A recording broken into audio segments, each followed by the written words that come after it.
you made an interesting point. So I tend to have the drip, drip, drip. This was my Johnny Manziel theory, is that everybody makes mistakes, especially when you're young. But if I see 2, 3, 4, 5, then you've got a plumbing issue. It's not just you didn't close the faucet. So there's about 6 pieces of video in college where Shedeur was a little bit of a brat, whatever.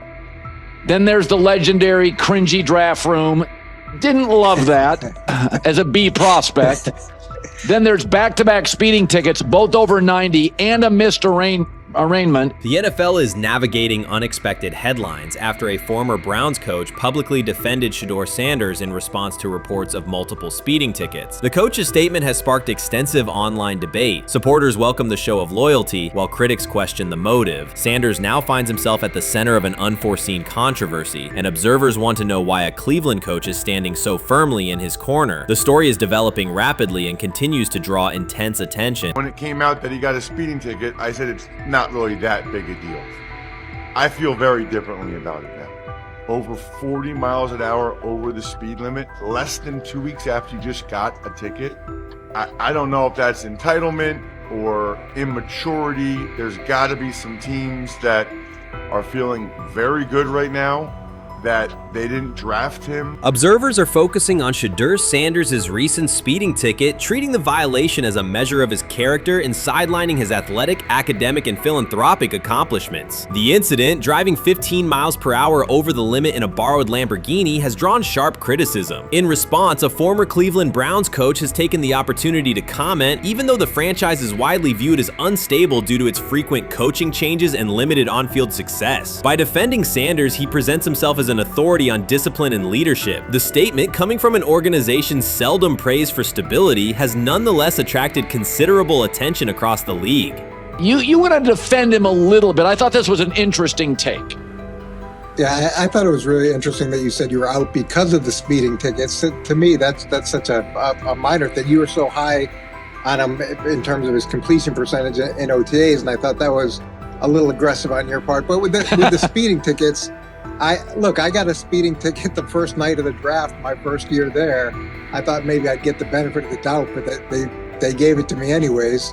As soon as the former Browns coach defended Shedeur Sanders, social media erupted with commentary, resembling the volume of draft night coverage. Posts and opinions appeared within minutes, and criticism escalated rapidly. Detractors amplified Sanders' minor speeding violation, while supporters argued that such reactions were disproportionate to a single traffic citation. Shedeur Sanders received 2 speeding citations, and the minor traffic issue quickly drew national attention. Before considering the former Browns coach's response, it is useful to clarify the facts. Sanders, son of Pro Football Hall of Famer Deion Sanders and a current college quarterback, was twice ticketed for exceeding the limit while driving a high-performance vehicle. Commentary on social media escalated rapidly, with critics framing the incident as a significant character concern, even as the league has historically tolerated far more serious legal transgressions. Stepping into the debate, a former Cleveland Browns coach, best known for a tenure filled with losses and contested decisions, issued a strong public defense. He argued that 2 speeding tickets should not define Sanders' reputation or overshadow his on-field talent and community work, urging a balanced assessment of the player's actions. I don't love it from a 5th-round draft pick. I don't love that it happened multiple times,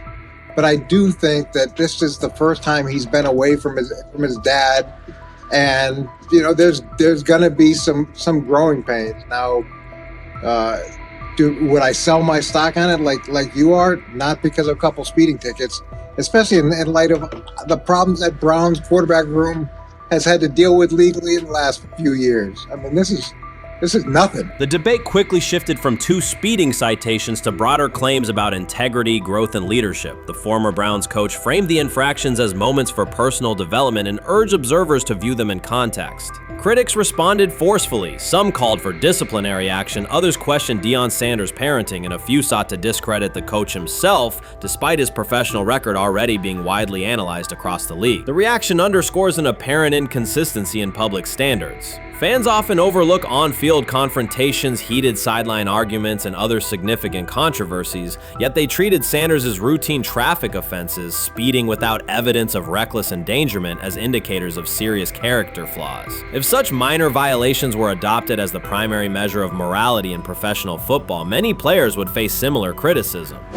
Sports media amplified the story almost immediately. Television panels dissected Shedeur Sanders' decision-making, treating 2 speeding tickets as indicators of deeper character concerns. Networks aired detailed segments under banners such as red flags and road rage, repeatedly questioning whether the citations might affect his draft evaluation. Although Sanders is already regarded as a first-round prospect, analysts emphasize that NFL teams value discipline and legal awareness when forming final assessments. Many commentators overlook the fact that other high-profile players have faced more serious offenses without similar scrutiny. Throughout the coverage, the former Browns coach defended Sanders, portraying him as a talented quarterback subjected to disproportionate criticism in a culture that expects near-perfect conduct. His argument was thorough and methodical, asserting that the traffic violation should not overshadow Sanders' skills, work ethic, or future potential. Commentators point out that the coach's intervention was not entirely selfless. He recognized the publicity potential. One day he was an overlooked figure from a struggling Browns era, the next he was a trending name across sports media. The discussion quickly expanded beyond Sanders' speeding citations to questions of image management and narrative control. Critics demanded disciplinary measures, public apologies, team sanctions, and formal statements, yet their objections seemed directed less at the traffic infractions themselves and more at Sanders' high profile, confidence, and resistance to traditional expectations. In practical terms, Sanders' brand remains intact. The coach secures renewed relevance, and the episode supplies another headline in the ongoing story of modern football. The next time Sanders is seen in a high-performance car, the debate will likely reignite, focused not on speed limits, but on the broader culture of the league. Meanwhile, new voices continue to join the conversation. Broadcaster Colin Cowherd has already weighed in, offering his own reassessment of the incident and its broader implications. Breaking news, Shedeur Sanders last night was pulled over going 100 miles per hour. All right, he clocked 101, 41 miles an hour over the speed limit in Cleveland. He will have the opportunity to fight the ticket in court. Now, I'm not exactly sure where he was pulled over, whether or not that it was in Ohio or whether or not that it was in his home state. But typically when you're going 40 over, that's flirting with the line of reckless driving. Folks, I gotta tell you, I don't understand what it is with these young men driving at absurd speed. Colin Cowherd's view of Shedeur Sanders shifted abruptly. Days after praising the quarterback's poise and skill, he appeared on air to declare that Sanders is overhyped, unfocused, and distracted by celebrity. The reversal was immediate, without any gradual reconsideration. Cowherd now frames Sanders' 2 speeding tickets as evidence of poor judgment, even though he has defended other quarterbacks facing far more serious off-field issues. The sudden, wholesale withdrawal of support leaves viewers questioning the consistency of Cowherd's criteria and illustrates how quickly media narratives can change when minor incidents receive outsized attention. This is Okay. nothing. Okay. How much of this is, Jimmy Haslam has his hands all over Manziel, has his hands all over Deshaun Watson, admitted it, man enough to admit it.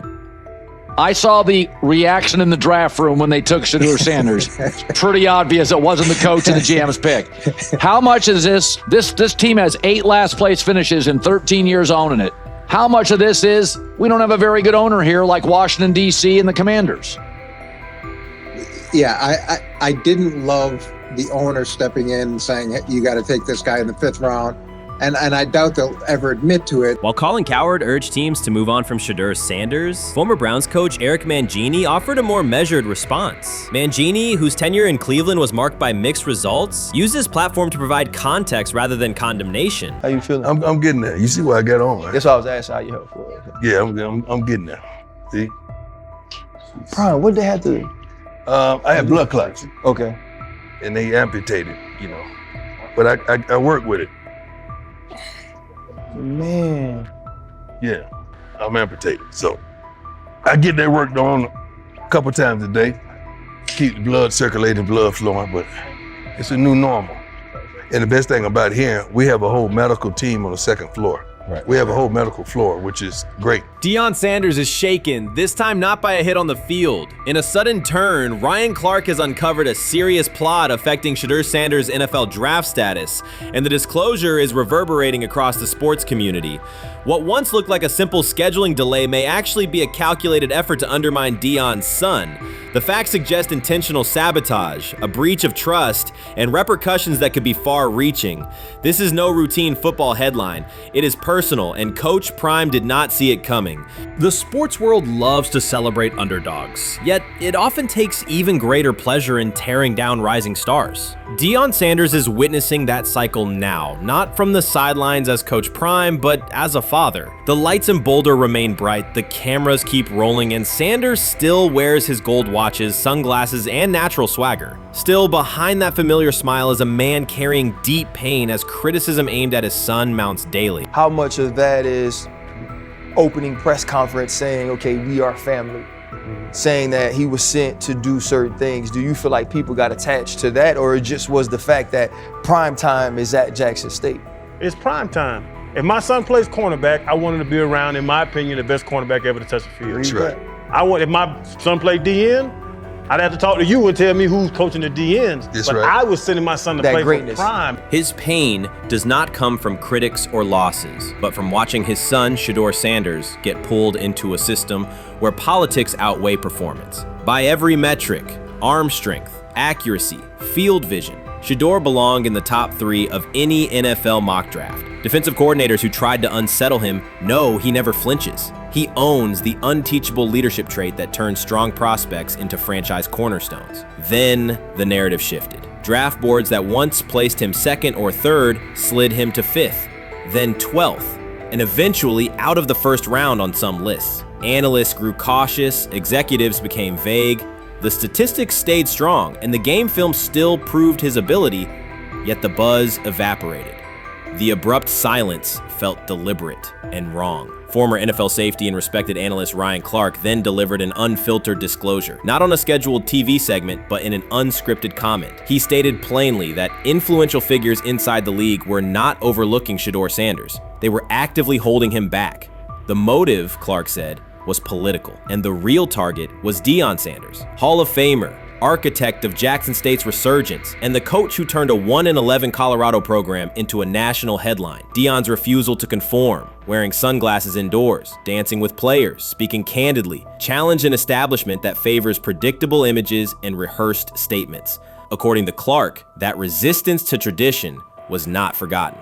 When Shedeur displayed the same mix of talent and confidence, concern spread through front offices and media circles. Questions about leadership style and attitude surfaced. Coded language for discomfort with a quarterback who mirrors his outspoken father. Clark's point was clear. The issue is not Shedeur's performance. If he had posted identical numbers at Ohio State or Alabama, endorsements and media specials would follow. Instead, interest cooled, because the Sanders family embodies a self-made identity the league cannot easily manage. Their visible pride and independent brand challenge a system that prizes control. And that threat, not football ability, is what Clark believes is suppressing Shedeur's draft stock.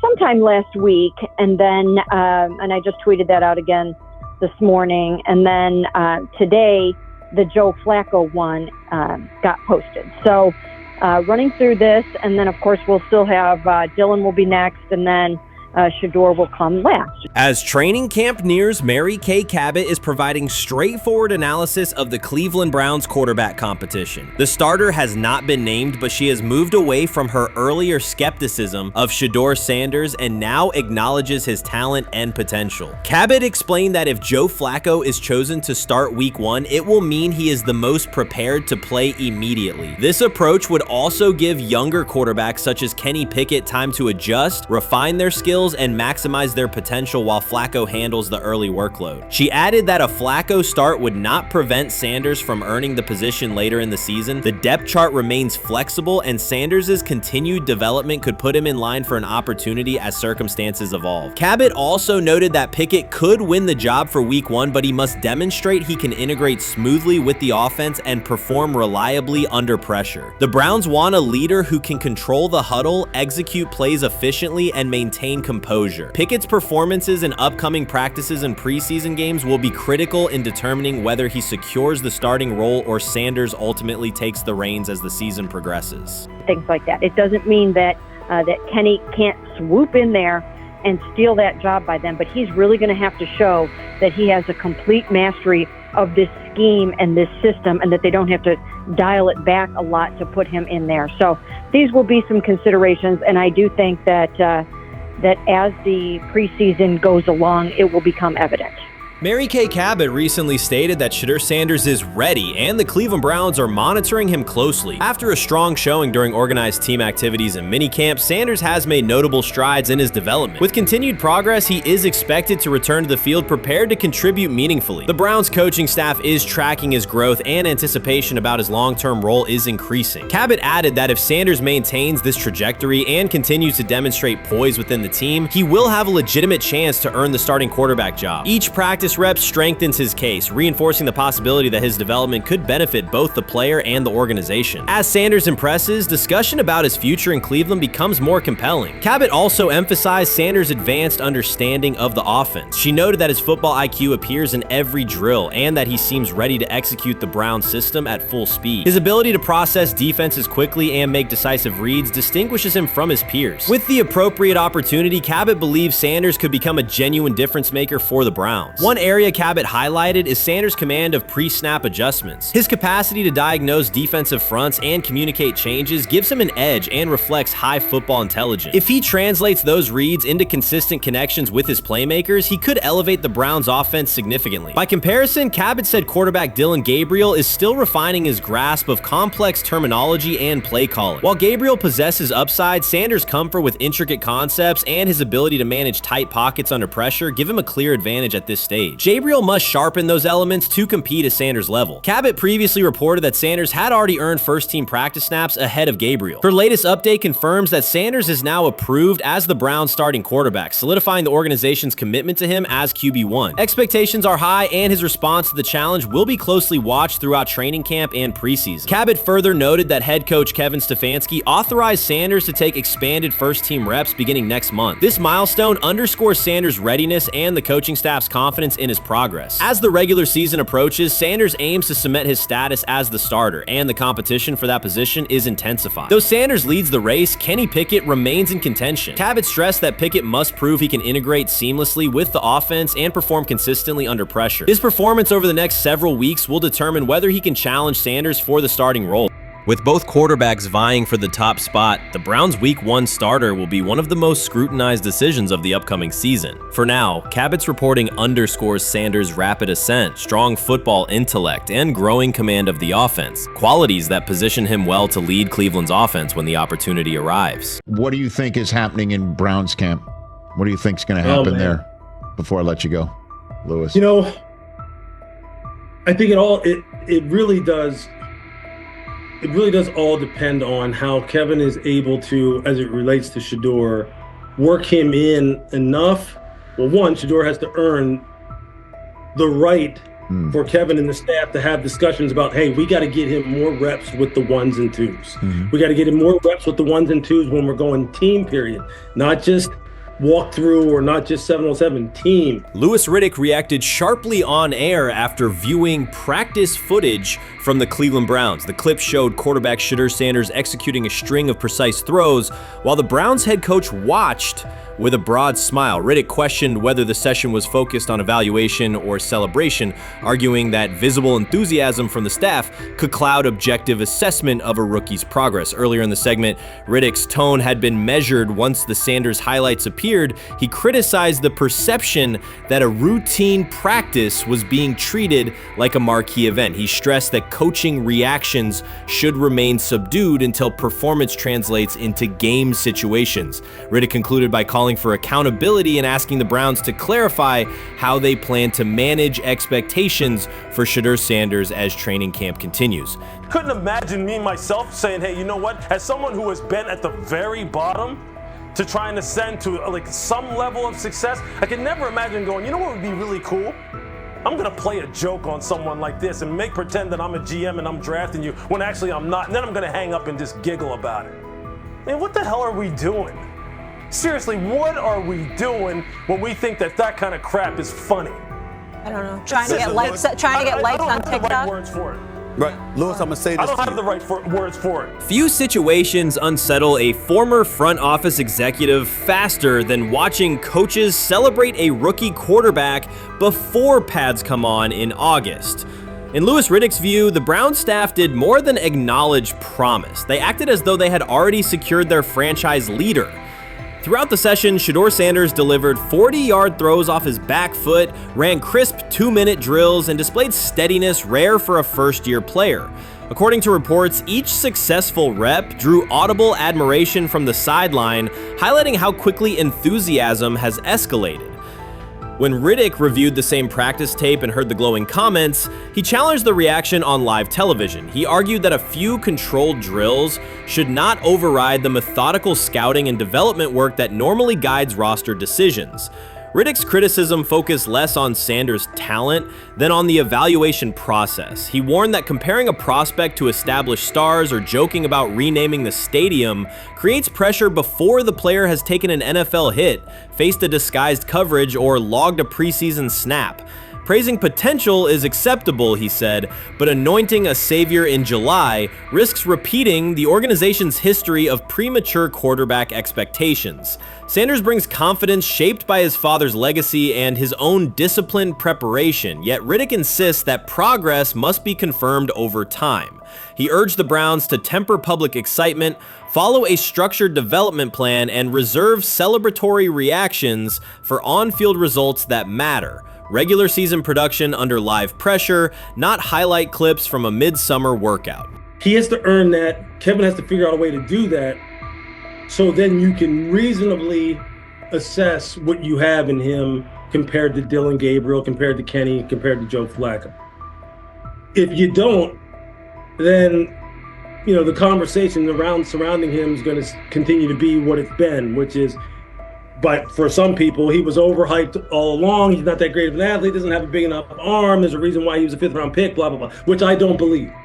I believe if he is given enough reps, earns enough reps, and then is given enough reps in meaningful situations, he can throw the ball just as good as Joe, if not better, just as good as Kenny, if not better, just as good as Dylan Gabriel. After more than 2 decades in personnel and broadcast analysis, Louis Riddick was dismayed to see a franchise bypass basic evaluation standards after only a series of eye-catching minicamp throws. Reviewing practice footage from Cleveland, he observed Shedeur Sanders drilling 40-yard passes against uncovered receivers and running 2-minute sequences with poise. In Riddick's view, those reps, conducted without pads, contact, or a disguised rush, show arm talent but reveal little about how a rookie handles game pressure. Riddick said the Browns' reaction drifted from objective assessment to outright admiration. Multiple reports indicated coaches were sketching new concepts for Sanders during dinner and referring to dedicated Shedeur packages well before a padded practice. Even the veterans in the quarterback room showed no visible alarm, a sign that staff excitement had already reset the internal depth chart conversation. The analyst emphasized that his concern is not Sanders' skill set. He acknowledged the quarterback's arm strength, footwork, and composure, but rather how quickly the club appears willing to declare him its long-term answer. Riddick cited several past prospects who received similar midsummer acclaim only to stall once real competition began. Given Cleveland's long history of quarterback turnover, he argued the organization should focus on incremental milestones, processing post-snap reads, surviving live pass rushes, and rebounding from mistakes on Sunday afternoons. Riddick urged the Browns to temper expectations and follow a structured development plan so Shedeur Sanders can progress without undue pressure. One coach reportedly admitted he replayed Tuesday's scrimmage film so often that he lost sleep, an anecdote Riddick offered as proof that enthusiasm is already outpacing reality. All asking now is what is going on with Shedeur Sanders, and so the floor is yours. Maybe you can make sense of this free fall with what was at one point the top-rated quarterback in this draft class. Yeah, see, I think at this point in time, this really isn't a football discussion any longer. This is a personal discussion. This is about it's a fit discussion. It's whether or not teams are just comfortable with everything that comes along with Shedeur in terms of who he is as a person, all the people that are surrounding him in terms of his inner circle, and whether or not teams deem that to be something that they're comfortable with. Right or wrong, that's the only thing conclusion you can really come to at this point. Louis Riddick voiced an escalating concern during the segment. Having witnessed numerous quarterback setbacks in his career, he worries another may be forming. Not because Shedeur Sanders lacks talent, but because the praise around him is growing without restraint. Sanders has simply attended practice, delivered accurate passes, led the huddle, and shown the composure expected of an NFL player. Riddick fears the Browns' reaction, treating routine drills as proof of long-term success, risks setting premature expectations. He cautioned that the organization seems ready to celebrate a franchise savior before Sanders has taken a competitive snap, noting that such early adulation has derailed promising prospects in the past and could impede Sanders' measured development. Urban Meyer's roster history underscores the absurdity. Meyer coached Aaron Hernandez, whose off-field crimes are well documented, along with other players entangled in assaults, academic misconduct, and more. Yet Feinbaum singled out Newton, a national champion, Heisman Trophy winner, and NFL MVP, as the worst. This selective condemnation is not new. When Deion Sanders recently suggested implementing an NIL salary cap to restore competitive balance, Feinbaum dismissed the proposal and called Sanders a hypocrite rather than engage with the substance. The pattern repeats. Feinbaum routinely targets Cam Newton, Deion Sanders, Jameis Winston, Lamar Jackson, outspoken black athletes and coaches, while extending grace to figures such as Nick Saban, Kirby Smart, Dabo Swinney, or Tim Tebow under similar circumstances. Newton is no longer content to remain silent while others distort his story. In response, he laid out an accurate chronology, highlighting facts the commentary networks rarely repeat. One long-standing myth is that Newton was expelled from the University of Florida. He was not.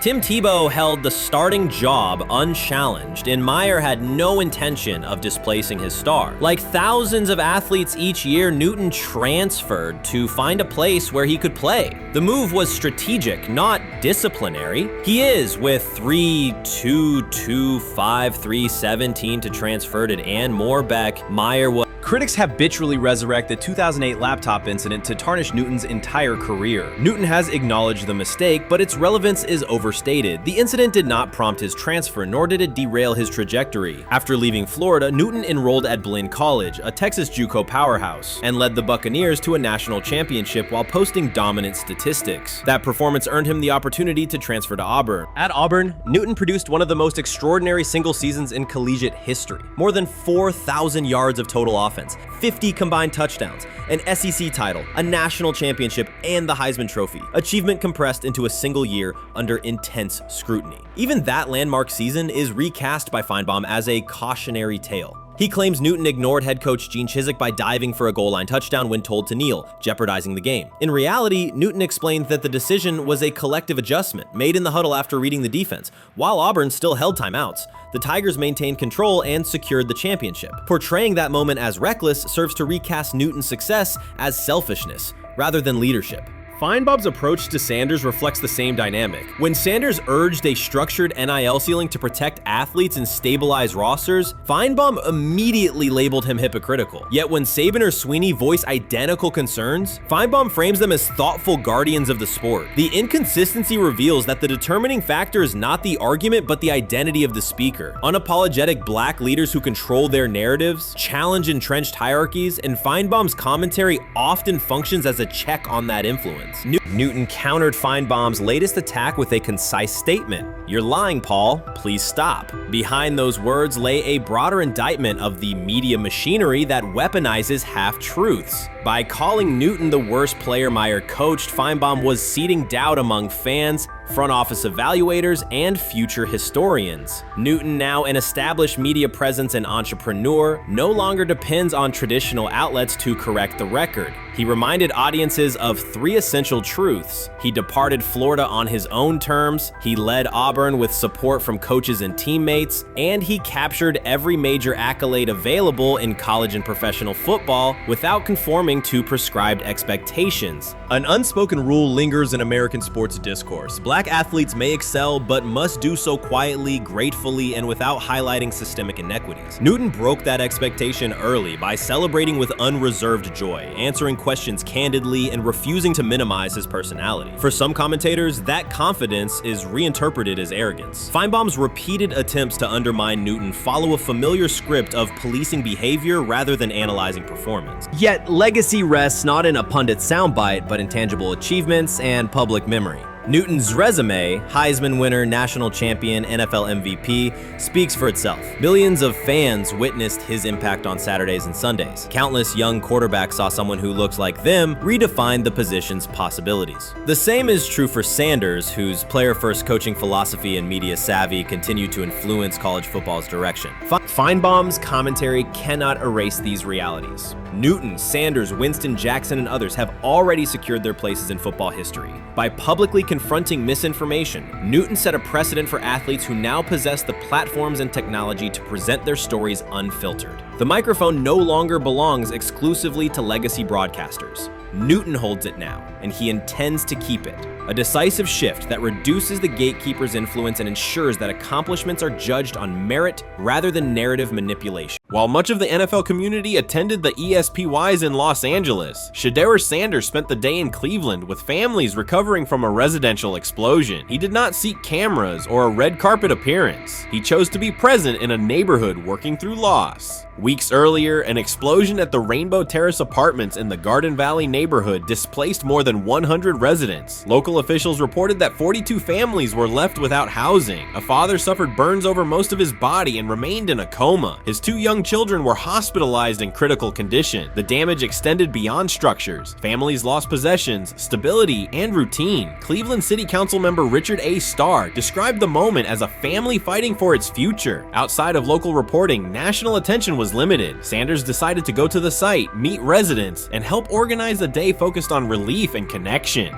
The decision drew questions almost immediately. Some asked why he was not at the ESPYs, others questioned his motives. Sanders did not respond with counter-arguments. He explained simply that he felt an obligation to be present and that he would act on that conviction. This was not a team-scheduled appearance. He promoted the gathering himself, arrived without ceremony, and spent the day with residents. His approach emphasized listening, participation, and time. The event, which he called the Garden Valley Fun Fest, brought a large turnout over several hours. The purpose was straightforward: create space for families to reconnect and for children to play, even as recovery work continued. Sanders threw passes with kids on the blacktop, joined in games, and spoke with parents and grandparents about what they were facing next. He moved through the apartment complex and common areas with minimal staff support. Browns defensive lineman Michael Hall Jr. attended and interacted with residents as well. There were no speeches or staged moments. The focus remained on residents and their needs. Questions about visibility persisted as photos and short clips circulated online. Some criticism framed the visit as a substitute for a higher profile appearance in Los Angeles. Sanders kept to the same message. The priority was to support a neighborhood coping with displacement and uncertainty. He did not present the choice as a protest of any event. He presented it as the correct use of his day.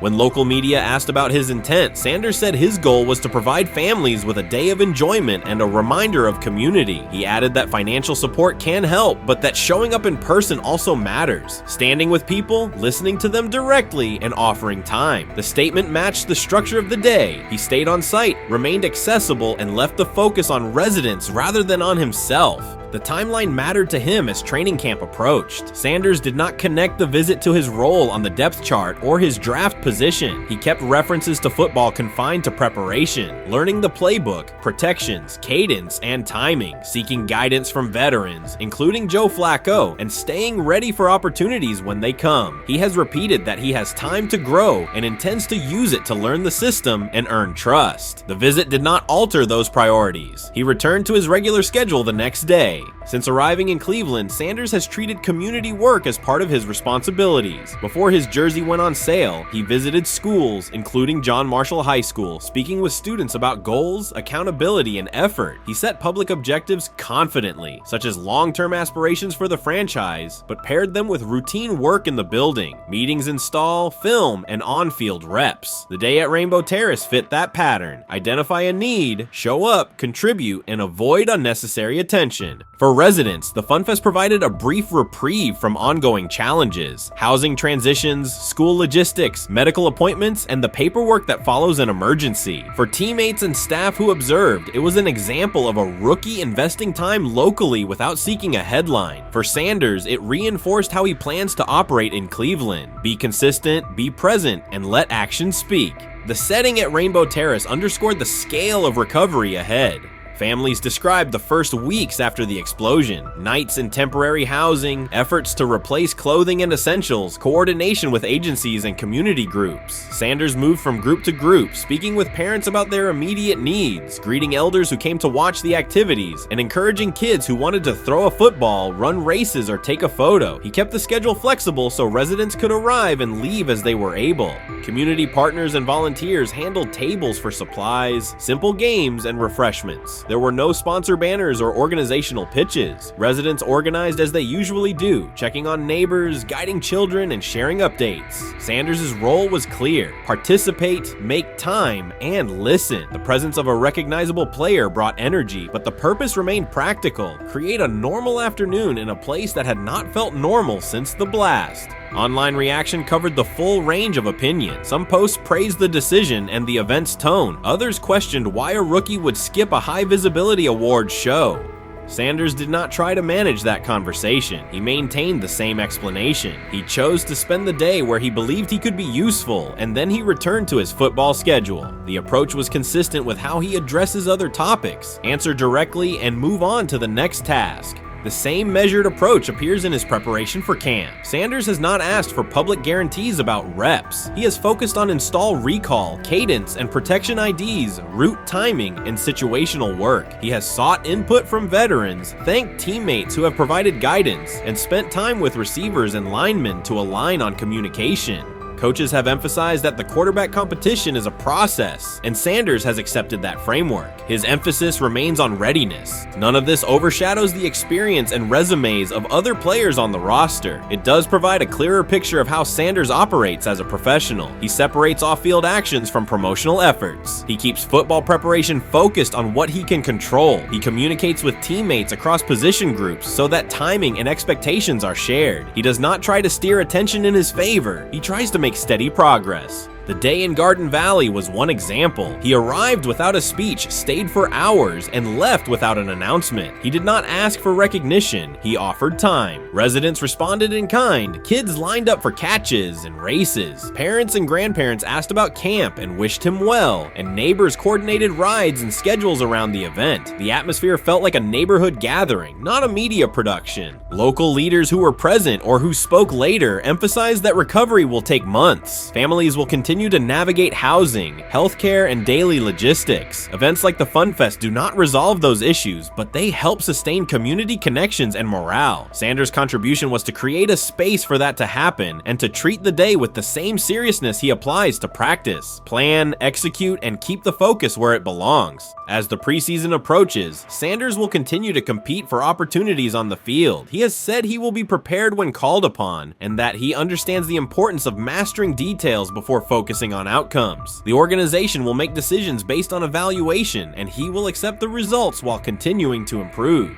The off-field choices will remain consistent, identify needs in the city where he lives, and contribute in direct, practical ways. The core elements are simple. A neighborhood suffered a significant loss. Residents faced immediate and ongoing challenges. A rookie quarterback chose to spend a day there, without a press conference, without a schedule of talking points, and participate in a community-led event designed to give families a break and remind children that play still has a place. He provided presence, not a headline. He listened more than he spoke. He returned to work the next day. In a league and media environment that often prioritize visibility, Sanders made a different choice. He kept attention on people, not optics. He placed value on time spent in person rather than on appearances. He continued to build trust in the locker room and in the city through steady conduct rather than declarations. That approach, measured, direct, and consistent, will shape how he is viewed in Cleveland as much as any public statement could. The outcome of his football career will be decided on the field by installations learned, reads made, throws delivered, and games played. The outcome of his role in the community will be measured by smaller, quieter moments. Afternoons like the Fun Fest, school visits, and unannounced stops where listening matters more than being seen. For Cleveland residents at Rainbow Terrace, the takeaway from that day was straightforward. Someone who represents their team showed up, stayed, and participated without fanfare. For Sanders, it was the same. Do the work in front of you, whether that is a practice period or a neighborhood event, and keep the focus on the people who are affected most. They say training camp decides depth charts, but Shedeur Sanders began fighting for his job long before he will step inside the Browns facility. While most first-year players squeezed in one last vacation, he slipped onto a private field in Texas, strapped on Cleveland's helmet and shoulder pads, pulled a fresh number 2 jersey over his chest, and started rifling timing routes as if it were the opening drive of week 1. No cameras, no hype track, no product placement, just sweat, cadence, and ball placement. A rookie does not rehearse in full game gear unless he already envisions himself commanding the huddle. Plenty of observers shrug that clip off. They insist the 5th rounder, quote, isn't ready, cling to depth chart conventions, or whisper that the name across his shoulders did most of the talking on draft day. Maybe it is the Deion connection, maybe it is a preference for prospects who blend quietly into the background, or maybe the league's gatekeepers fear the possibility that the kid is better than the quarterbacks they have spent months promoting. Whatever the motive, the countdown has started, and video rarely lies. Shedeur Sanders is not preparing to arrive. He is preparing to lead.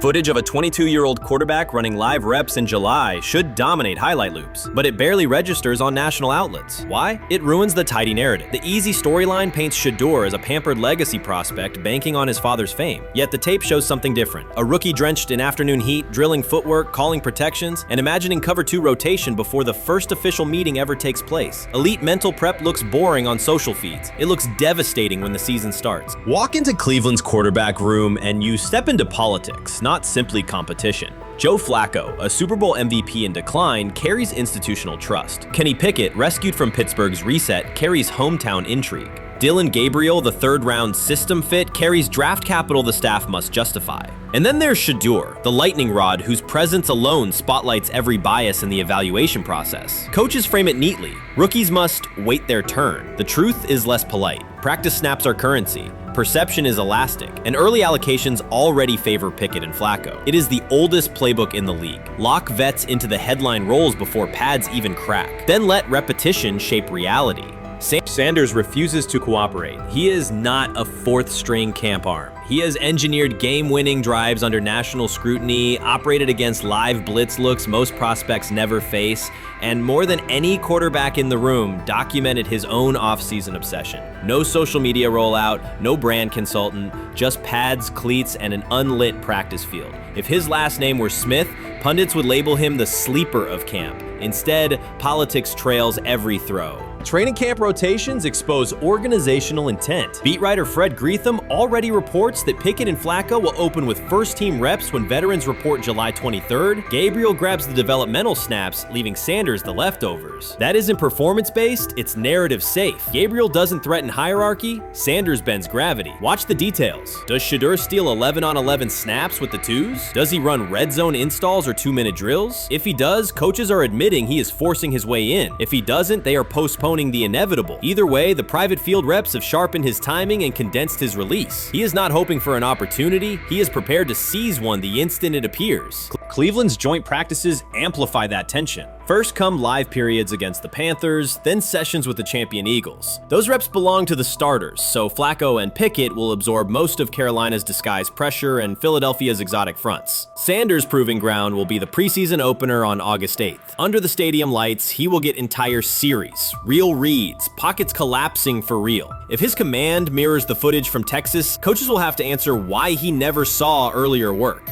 Reps are scarce. 10 padded practices separate veteran arrival from game 1. Even an even split, something that never happens, would hardly suffice. Instead, the staff will funnel snaps toward the comfortable choices. That strategy can bury a rookie, but it can also spark an eruption when limited opportunities turn into highlight drives. One flawless touchdown march in the second half of a preseason game, and the dog pound will chant his name. Then the staff's narrative control evaporates. Criticism of Sanders has never matched the scrutiny applied to his peers. Analysts nitpick a ball pat, a foot angle, a pump fake, Pickett's inconsistency, Flacco's diminishing velocity, Gabriel's college system crutches. Discuss politely, if at all. With Shedeur, the critiques arrive as coded doubts. Does he rely on the family brand?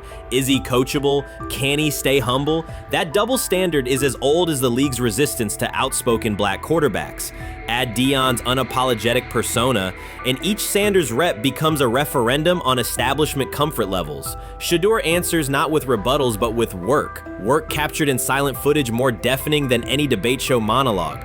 Quarterback drama masks broader roster cracks. The Browns receiver group is crowded yet unproven. The safety room failed to create turnovers a year ago. Interior defensive linemen are still rehabbing, and the offensive line must retool on the fly. Which quarterback can navigate that turbulence? Flacco's pocket mobility is limited. Pickett's confidence remains fragile. Gabriel is months away from processing NFL disguises. Sanders, forged by perpetual doubt, offers poise under chaos and meticulous preparation, a combination this franchise has lacked since, well, almost forever. Forget politics, depth chart etiquette, and recycled sound bites about developmental timelines. The only metric that counts now is who did the work. Sanders pounding through full gear scripts in late June is not vanity, it's vision. While the league sleeps, he refines his drop steps. While media speculate, he rehearses third down checks. He has already decided what he is. The organization must decide if it can recognize it in time. The preseason will provide the answer. Live bullets, real blitzes, stadium noise. When those throws leave his hand under pressure, no one will discuss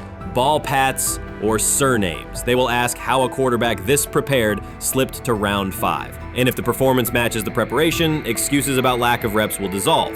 It will be production against perception, and Shedeur Sanders has been producing where no one could see. Ready is the wrong word. He has been ready. Chris Carter's televised assessment of Shedeur Sanders triggered immediate pushback from Cleveland fans, local media, and even several Browns veterans. Carter dismissed Sanders, a 5th-round pick, as unprepared to start and framed the growing interest around him as purely a byproduct of surname recognition. Since that segment aired, practice reports have told a very different story. Observers inside the Browns facility describe a rookie quarterback who is closing the gap on Kenny Pickett and Dillon Gabriel with surprising speed. Sanders first turned heads in rookie minicamp by directing the huddle with a calm that belied his inexperience. Position coaches reported that he rarely repeated mental errors during installation periods, a trait they rank highly when grading young quarterbacks. In organized team activities, he showed consistent timing on intermediate routes, kept turnover numbers low in 7-on-7 periods, and demonstrated early command of Kevin Stefanski's protection calls.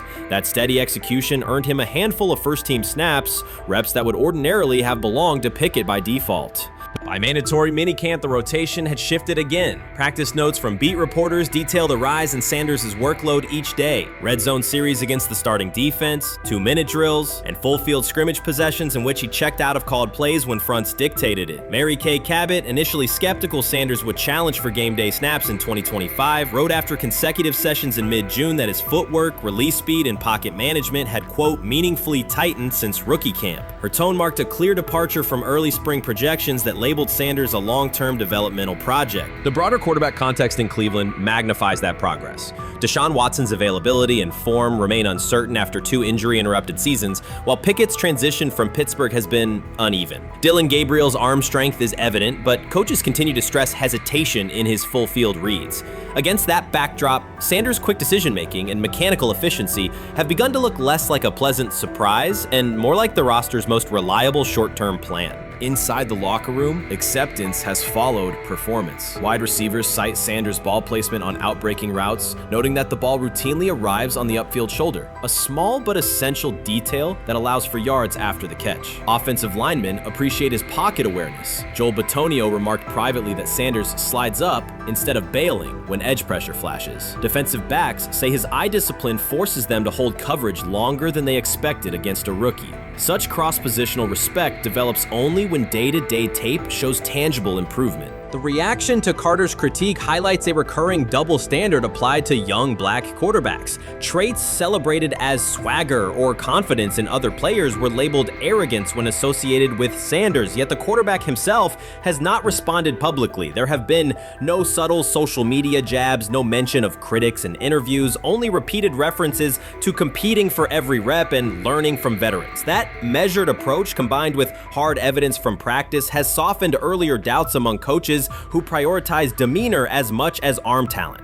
Within the coaching staff, the discussion now centers on readiness thresholds. Stefanski's scheme relies heavily on quick rhythm throws, defined reads, and disciplined pocket movement. Those requirements align with Sanders' strengths: a compact release, willingness to target the middle of the field, and instinctive timing on RPO concepts carried over from his college tape. Staffers reviewing cut-ups from joint practices note that his internal clock already approximates NFL speed, a metric they did not expect to see until mid-season at best. If that trajectory continues through preseason games, the Browns face a consequential decision. Starting a 5th-round rookie 6 weeks after training camp opens would unsettle salary cap assumptions, depth chart politics, and external perceptions of organizational stability. Yet the internal mandate remains clear: the most prepared quarterback will play. That standard places Sanders in genuine contention because every practice metric used to grade readiness, turnover ratio, red zone efficiency, third down conversion rate has trended in his favor since early June. The organizational stakes are considerable. Cleveland has cycled through starting quarterbacks at a startling pace over the past decade, shifting from first-round investments like Baker Mayfield to high-cost gambles such as Watson, each move packaged as the long-awaited solution. A rookie chosen outside the first 100 picks ascending to the top of the depth chart would challenge long-held league assumptions about draft pedigree and opportunity. It would also validate the evaluation philosophy that prioritized Sanders' intangibles: processing speed, leadership presence, over conventional arm strength thresholds that pushed him down the draft board. Carter's televised remarks now sit awkwardly alongside daily updates from Berea. His critique relied on pre-draft labels and the presumption that a late-round passer with a famous father would need a redshirt year. Practice film contradicts that stance. Sanders checks protections at the line, manipulates safeties with shoulder fakes, and has reduced turnover-worthy throws and full-speed sessions to single digits. Statistics normally cited for veteran backups, not rookies. The longer that evidence accumulates, the more Carter's comments appear rooted in legacy bias rather than objective performance review. None of this guarantees Sanders will open the season under center. Preseason defenses test quarterbacks in ways practice cannot. Defensive coordinators will disguise pressure and boundary rotation to force late decisions. Sanders must show he can adjust protections and exploit mismatches without the benefit of a controlled environment. Yet within the Browns facility, the conversation has shifted from if he will be ready to when. Quiet confidence from Amari Cooper and other veterans suggests they believe Sanders can steady an offense searching for consistency more than highlight reel heroics. Sanders' rise also affects long-term roster calculus. If he earns the job and performs competently, Cleveland gains starter-level production on a cost-controlled rookie contract, freeing cap space allocated to other positions. That scenario could reshape roster-building strategy in a division featuring Joe Burrow and Lamar Jackson, quarterbacks whose contracts consume significant percentages of team payroll. A capable, low-cost starter would allow the Browns to reinforce their offensive line and secondary while retaining core veterans, a competitive advantage few teams enjoy.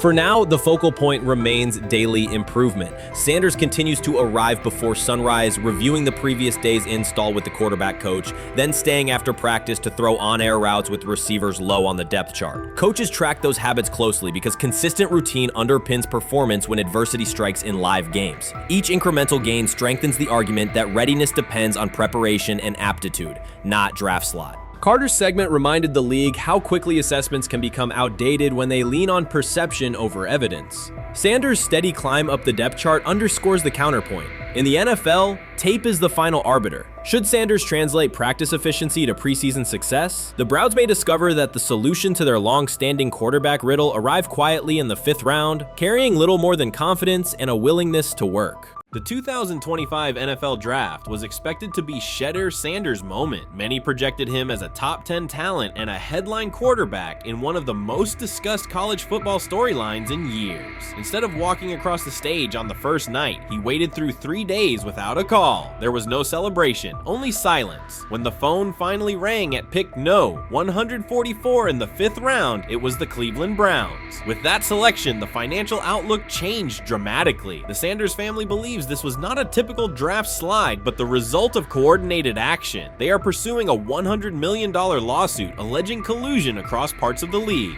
In the months before the draft, Sanders was consistently discussed among the top quarterbacks in the class. Television and digital analysts praised his poise, accuracy, leadership, and command. Scouts highlighted a 74.1% completion rate, record-setting stretches at Colorado, and his rise from an HBCU star to a national figure. Consensus expectations expectations placed him in the first round or early second. Draft night unfolded differently. As picks accumulated, there was little indication that his name would be called. The atmosphere at his private gathering shifted from anticipation to doubt. When the Browns selected him late on day 3, projections for his first contract dropped from an estimated range in the mid-$30 million to approximately $4.6 million, with corresponding reductions in likely endorsements and long-term positioning. According to Deion Sanders and others close to the family, this was not about performance, injury, or conduct. They argue it was coordinated. Attorneys were contacted immediately. The allegation is straightforward. Sanders' value was suppressed intentionally. The family's position is that this was a calculated decision within parts of the league, not an isolated set of evaluations. The legal claims focus on communications that, if authenticated, could be significant: internal emails, text messages, and owner-to-owner conversations. The family's representatives contend that these materials show a deliberate effort to avoid drafting Sanders in early rounds based on perceived image concerns rather than football merit. One message reportedly under review framed the decision in branding terms. Drafting Shedeur would mean inheriting the Prime brand. The complaint asserts that this view led some teams to discourage others from selecting him unless necessary, not for film-based reasons, but to avoid perceived attention and external pressure tied to his family's profile.